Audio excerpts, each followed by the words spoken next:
বাংলাদেশের মাটিতে যে সে পা দিছে এটাই আমরা ধন্য। জিয়াউর রহমান সাহেবের হাতে হাত দিয়ে 1978 সালে আমি ছাত্র দলে যোগদান করি।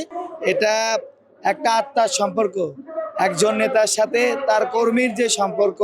আমাদের যে এত মানে ভালো লাগতেছে, এত মানে আবেগের সহকারে আমরা দেখতে আসছি, আর সেই জিনিসটা আমরা সার্থক।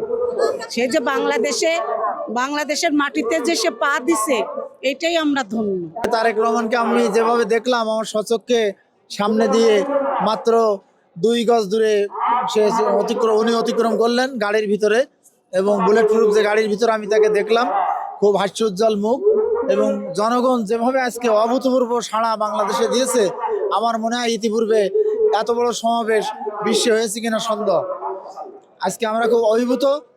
বিশেষ করে বিএনপি আজকে বাংলাদেশে শান্তিপূর্ণ এবং সুন্দরভাবে যে আগামী নির্বাচনে অংশগ্রহণ করবে, এবং আশা করি যে আগামীতে বিএনপি জয়লাভ করে সরকার গঠন করবে এবং তারেক রহমান প্রধানমন্ত্রী হিসাবে অধিষ্ঠিত। আমি আমার ব্যক্তিগত জীবনে আমি জিয়াউর রহমান সাহেবের হাতে হাত দিয়ে 1978 সালে আমি ছাত্র দলে যোগদান করি 5 টাকার টিকিটে, এবং ওনার সঙ্গে জিয়াউর রহমান সাহেবের সঙ্গে আমি বহুবার অন্তত খাল খনন প্রকল্প, তারপর বিভিন্ন প্রজেক্টে আমরা ঢাকায় বিভিন্ন প্রোগ্রামে আমরা অংশগ্রহণ করেছি।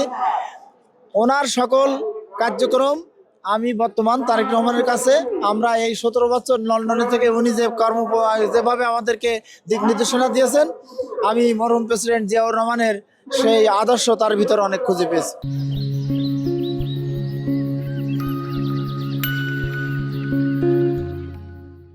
আসসালামু আলাইকুম।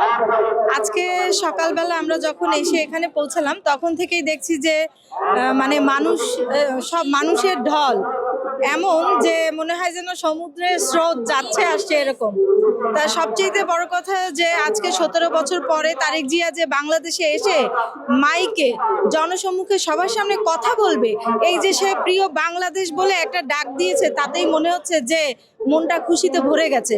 তারপরের কথা হচ্ছে যে ম্যাডামের সাথে মানে তার যে মা এবং ছেলের যে আজকে মহা মিলনটা হবে, এবং মা তো অসুস্থ, সেই মা যখন সন্তানের মুখ দেখবে তখন তার পরিস্থিতিটা কি হবে, মানে এই খুশিতেই আমরা আসলে সত্যি এত খুশি যে অকল্পনীয়। আল্লাহর কাছে অশেষ অশেষ রহমত যে আজকে মা এবং ছেলের মিলন হতে যাচ্ছে আমাদের এই বাংলাদেশের জনগণের আশায়, ভালোবাসায়। বিগত 17 বছর আমরা আন্দোলন সংগ্রামে সক্রিয়ভাবে মাঠে ছিলাম।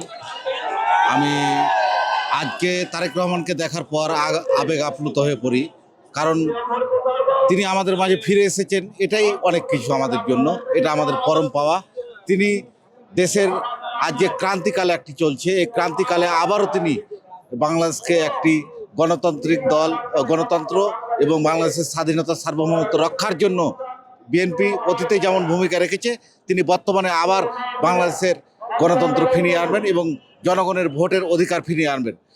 আমার বাসা হচ্ছে চাঁপাইনবাবগঞ্জ। আমি চাঁপাইনবাবগঞ্জ জেলা ছাত্রদলের সাবেক সেক্রেটারি ছিলাম এবং চাঁপাইনবাবগঞ্জ জেলা যুবদলের সিনিয়র জয়েন্ট কনভেনার সাইনিং প্রাপ্ত। আসলে এই অনুভূতি আপনি যারা জিজ্ঞাসা করলেন, এটা অনুভূতি প্রকাশ করার মতো নয়। এই অনুভূতি আমরা আবেগ আপ্লুত হয়েছি। কালের কণ্ঠকে ধন্যবাদ। তখন দেশনায়ক তারেক রহমানকে দেখলাম, বাসের ভিতরে ছিল উনি, আমরা বাইরে ছিলাম। এই অনুভূতিটা প্রকাশ করার আসলে কোনো ভাষা নেই। এটা একটা আত্মার সম্পর্ক, একজন নেতার সাথে তার কর্মীর যে সম্পর্ক, যে ভালোবাসার বন্ধন, এটা ভাষায় প্রকাশ করা যাবে না। শুধু এইটুকুই বলবো, এটা ছিল চোখের পরম শান্তি এবং আমাদের পরম পাওয়া যে আমাদের নেতা দেশনায়ক তারেক রহমানকে আমরা ঢাকার রাজপথে 300 ফিটের রাজপথে দেখলাম দাঁড়িয়ে থেকে। কোথা থেকে আসছেন? আমি বগুড়া থেকে আসছি। আসলে আমাদের খুবই ভালো লাগছে। আমরা আসলে দীর্ঘ 17 বছর ওনার অপেক্ষায় ছিলাম যে আমাদের প্রাণপ্রিয় নেতা কবে বাংলাদেশে আসবেন।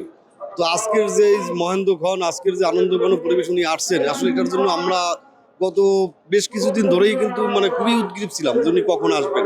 উনি যখন সত্যিকারে এখানে চলে এসেছেন, আসলেই আমরা মানে আমাদের আবেগ আপ্লুত হয়ে পড়েছি এবং আমরা আমাদের যে আসলে আমি ভাষায় আপনাকে প্রকাশ করতে পারতেছি না। এই একটু দেখার জন্য যে পরিশ্রমটা হয়েছে কম না, বাট এটা আমাদের মানে ওনাকে দেখার কাছে অনেক নগণ্য। মানে এটা আমরা কোনো পরিশ্রমের মধ্যে মনে করি। পরিশ্রম করে কষ্ট করে আমরা এসেছি এখানে, পায়ে হেঁটে এখানে সেই সকাল থেকে ছিলাম। এখন একটু রেস্টের জন্য এদিকে চলে আসলাম।